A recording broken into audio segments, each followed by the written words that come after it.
Hello, I'm Rob. Welcome to 6 Minute English. I'm joined today by Finn. Hello, Finn. Yeah, hi, Rob. You know, I'm happy you called me to present this programme with you, because I was there by my desk feeling a bit bored. Great yawn, Finn. Yeah.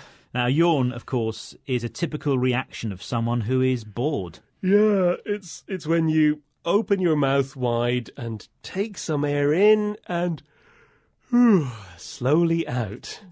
OK, well, let's make this programme all about boredom, shall we? And I'll start by stimulating your imagination. Thank you, but how are you going to make me excited and interested in something, Rob? OK, well, how about I challenge you to a question that you might not know the answer to? OK, well, you can try.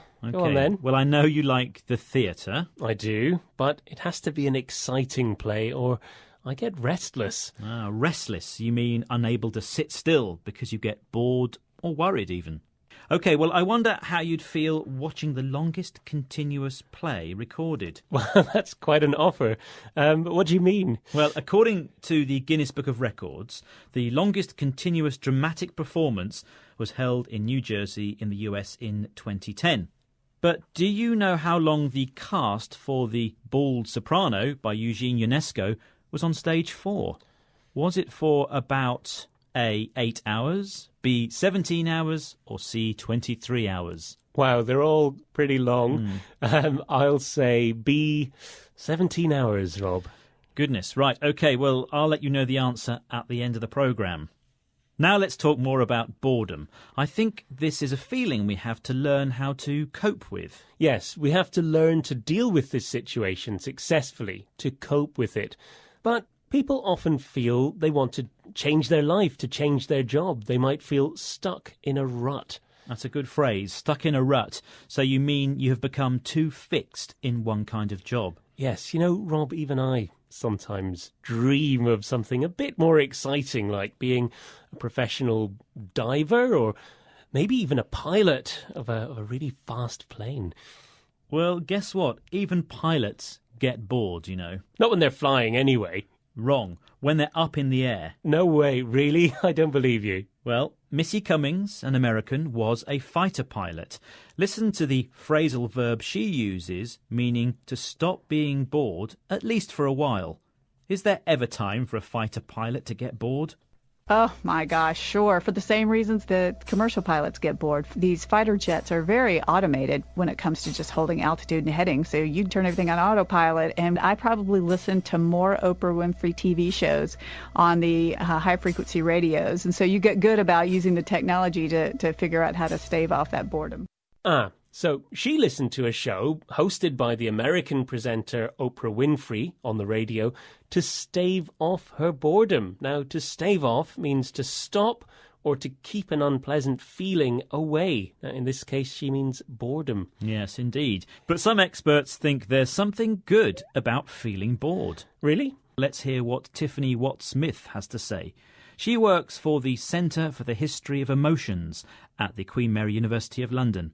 Pay attention to the word she uses to describe what boredom does to people.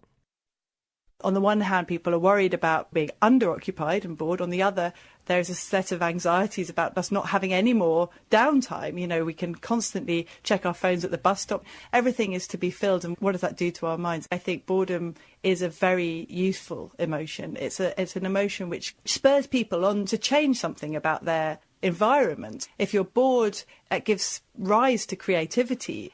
So boredom spurs people on to change something. Now, to spur on means to stimulate or to encourage someone to do something. So, what are you going to do, Finn? How will you change your life? Change my life? OK, two things. The first one is, I want to know if I got that question right.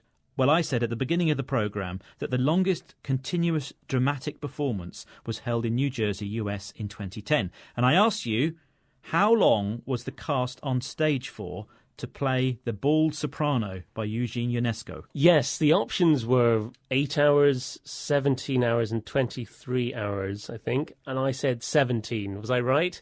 You were not. Oh, no. It was even longer. Oh, wow. Okay, according to 23. the Guinness Book of Records, yes, the play lasted 23 hours, 33 minutes and 54 seconds. It was achieved by the 27 O'Clock Players who performed the Bald Soprano at Belmar, New Jersey, USA on the 27th of July 2010. Anyway, Finn, what's the second thing you're going to do to stave off your boredom? You know what, Rob? I'm going to book myself a fantastic holiday. Maybe I could start with a visit to Patagonia in Argentina to see the penguins. Yeah, sounds very exciting. But before you head off to Patagonia, could you remind us of some of the English words we've heard today? We heard yawn, stimulating, restless, to cope with, stuck in a rut, to stave off, to spur on. Thanks, Finn. That's it for this programme. I hope you didn't find it boring. Not at all. I loved it. Please join us again soon for another 6 Minutes English from BBC Learning English. Bye-bye. Bye.